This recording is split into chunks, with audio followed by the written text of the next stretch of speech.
Alright, so today's video is about messing stuff up because this is something that everybody does, whether they like to admit it or not, and most people will go from nothing to pretty hardcore mechanics rage close to instantly anytime something like this happens. So let me show you my latest genius move. This is the wheel hub on a farm trailer that I'm building out of an old 1993 Ford 1-ton, and I decided that the wheel seals in this needed to be changed because on one side, as soon as I took the brake drum off, it was like the brake shoes were slathered in black grease. It was a slurry of axle lube and brake dust. A very, very healthy, wonderful, wholesome combination, isn't it, buddy?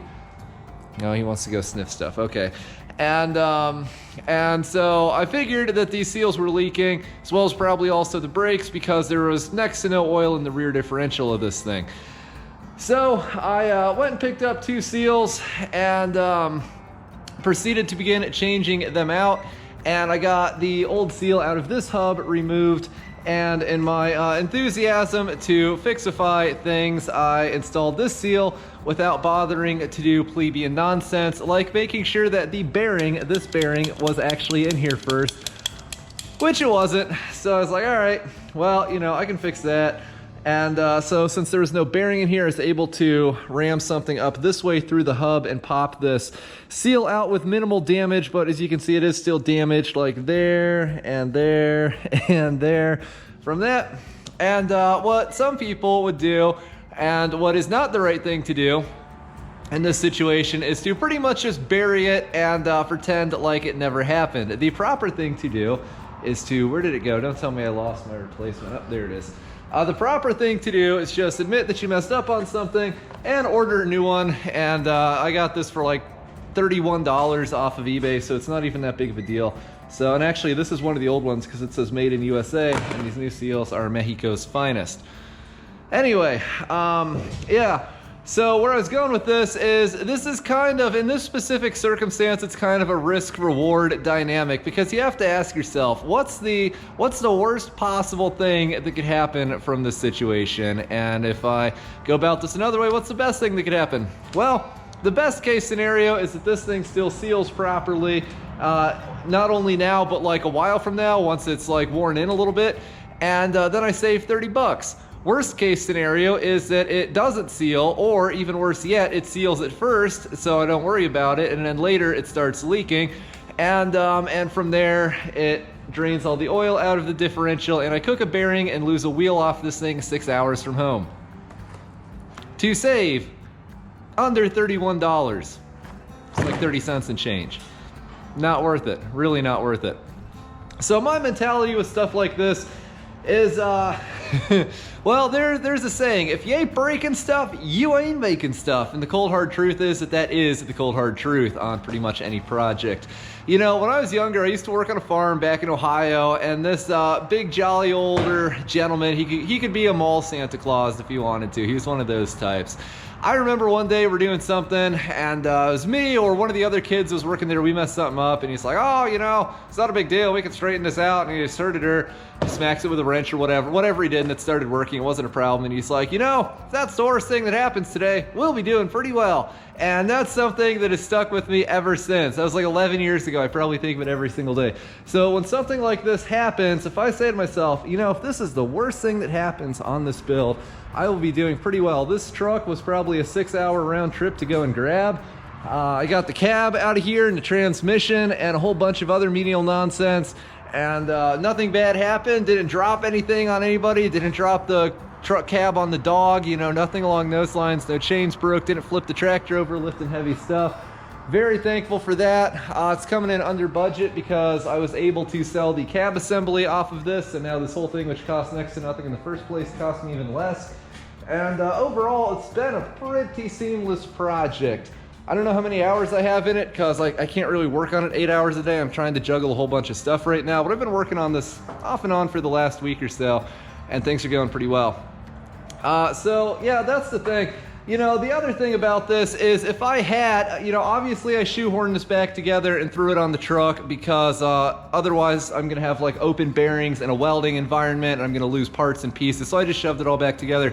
But if I'd done that with the intention to leave it on there permanently, then the other downside is every single second that I would be using this trailer, I'd be like, man, I hope that stupid seal doesn't start leaking. Remember I messed that up? Oh, I never fixed that. I hope it makes it to this town without losing all its oil. That's going to be in the back of your mind the whole time you're operating this thing. And to save $30, I don't think that that's really worth it. Really, to save just about any amount of money, I don't think that it's really worth it.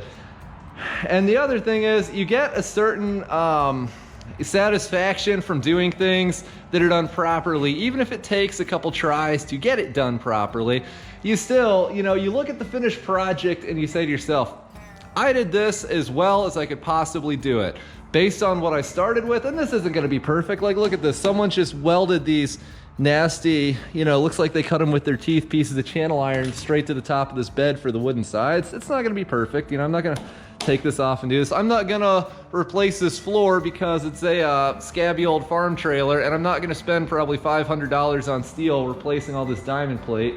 Especially because whoever built it did a really good job. So it is welded all the way around this entire thing. So that's going to be, like I said, $500 in probably several days to do. I don't want to do that, but this is getting off topic. The point is, I will look at this when it's done and be like, when there were problems with this project, I just did the right thing and replaced the seal or fixed the problem or whatever else comes next on this. And, you know, you get a certain satisfaction from being able to look at something and just know that you have done that. You don't look at something and be like, man, that's a total hacked piece of junk. But, you know, it's just, you know, it is what it is. What are you going to do, right? I've hacked quite a few things in my life. I pretty much had to teach myself everything I know about building stuff other than literally just making the welds on it. Not always the prettiest operation in the world, but I feel like I've learned a lot, and now those projects are a very rare exception instead of the norm. And it's, you know, it's worth it to change out a seal and just know that you've done this properly. Speaking of which, let's change out this brand new seal so we can tell that it's been done properly. This is another thing, and most of you guys already know this. Anytime there's something that's in pairs, change both sides.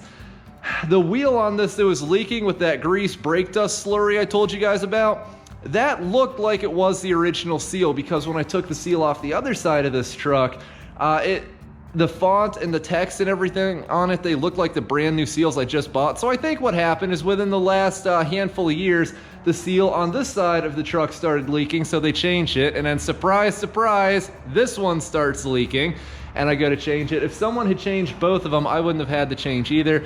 And on projects like this, you know, if you have to change a wheel seal on something like this, a good chunk of your day is already gone. You already have to like clear out space in your shop. You have to put the truck in there, you know, get all your tools out, take the wheels off. It really doesn't take much longer to do both sides at once. And except for in very rare cases, as most of you guys already know, anytime that you have a matching set of something and one of them goes out, the other is probably not far behind. This works with hydraulics as well. If you have a piece of machinery with two cylinders, like a front loader for a tractor, the tailgate on that baler last summer, where there's a cylinder on each side and one of them starts leaking, the other one is never far behind. If you're going to replace them both, replace them both.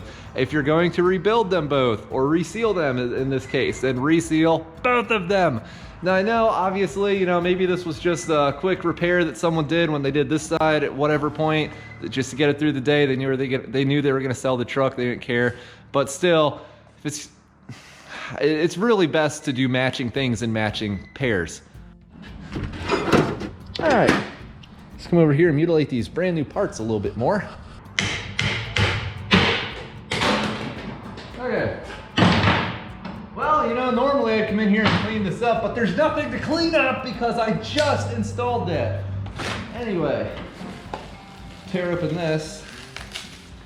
This is the best thing about eBay. You can find all sorts of random stuff on there, and for a lot less than things cost locally.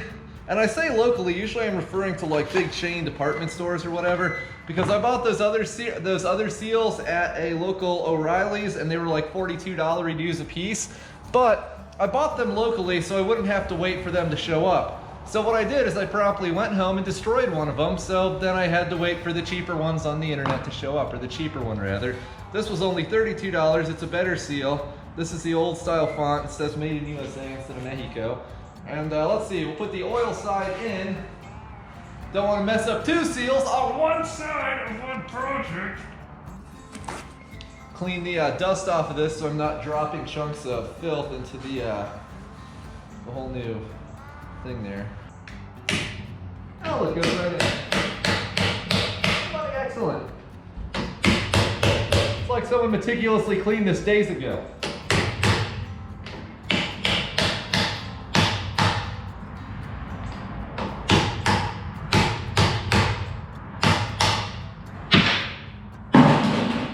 It happens. What are you gonna do about it? Oh, look at that. The new seal's actually round and the little lips on it here aren't completely mutilated. So, that's your lesson of the day. Took me years to figure this out, but when you botch something, make sure you fix it properly. It is worth it for the peace of mind. It is worth it if it saves future breakdowns. And it's worth it just to know that you've done whatever it is properly. And remember, don't be too hard on yourself, because like I said, if you ain't breaking stuff, you ain't making stuff. You ain't making stuff. I don't know. It works. Let's just go with it. It's the end of the day. Thanks for watching.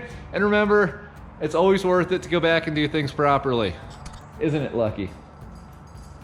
Now you'll notice this cap. This is not the cap. This used to be the end of the axle. And the axles have been removed. I cut them off. This saves weight. Same with getting rid of that ring and pinion and everything.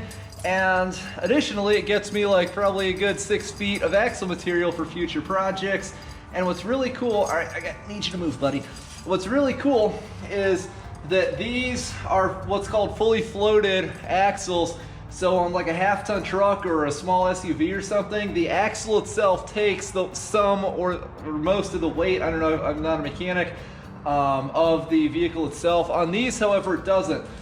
All the weight of the vehicle is on the hub and on these giant bearings that are in here. So all the axle does that provides, Lucky, I'm trying to make a YouTube video. So all the axle does is it provides this rotational force.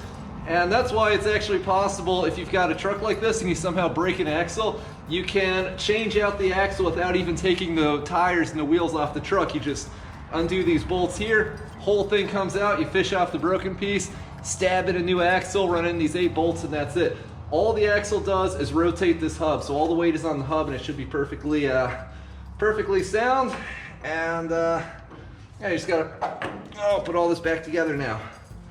I gotta figure out why this dog is being so clingy. I think it's gonna rain.